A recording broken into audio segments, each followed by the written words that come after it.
Hello guys, for today's video guys ay naglilinis pala ako dyan ng mga toys ni Princess guys. Kinuha ko lang ang mga toys niya sa misa at inilagay ko sa basket guys kasi napakakalat talaga, kasi mag cleaning time muna tayo ngayon guys.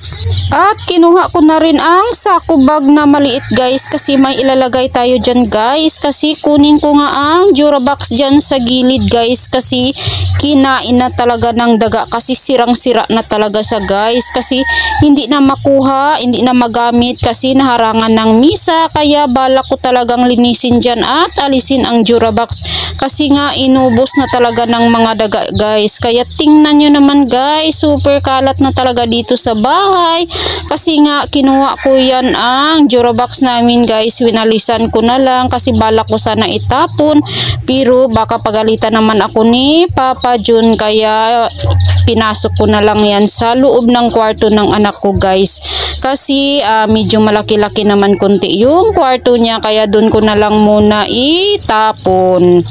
Hindi pala itapon guys, inilagay ko pala dyan sa kwarto ni kuya. Ay nako, pagkatapos sa baba naman ay pinakainom ko ng gatas ang mga alaga ni Princess. Ay nako, iwan ko lang sa'yo Papa Jun, bakit nagkuha ka pa ng mga pakakainin ko? Ay hindi pala pakakainin guys, painumin pala ng gatas. Nahihirapan patuloy ako kasi hindi nga marunong uminom ng gatas. Ay nako, ano ba itong mga kitty na ito? Alam niyo ba guys na hindi talaga yan si Papa Jun mahilig sa pusa, at maldito talaga yan sa mga pusa guys, lalo na pag magtai. Ay naku, at supladong-suplado pa talaga si Papa Jun sa pusa. Iwan ko ba bakit pinulot niya pa itong mga kitten. May pusong maawain pa talaga pala si Papa Jun guys, kaya ayan, pinahirapan patuloy ako, binigyan pa talaga ako ng trabaho. Kaya wala talaga akong magawa, kaya gugugo na lang si Mama Jean. Ay naku.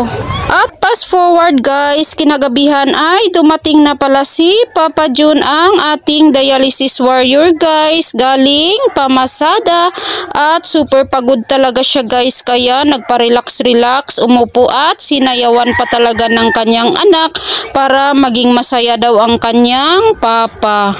At maya guys ay nagluto na tayo ng ating hapunan guys. Ayan, Chinese pichay guys na may isda, muro-muro ang ating lulutuin ngayon guys. Sinabaw na isda para makahigop ng sabaw ang ating dialysis warrior guys. Ayan, may kunting sitaw at talong at saka dahon-dahon guys ang ating lulutuin ngayong gabi guys.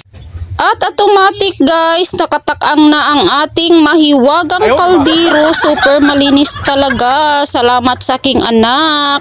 Ayan, kumulo-kulo na ang ating gulay. Hanggang dito na lang. Bye-bye. Love you all guys. Thank you sa pagtapos ng ating video.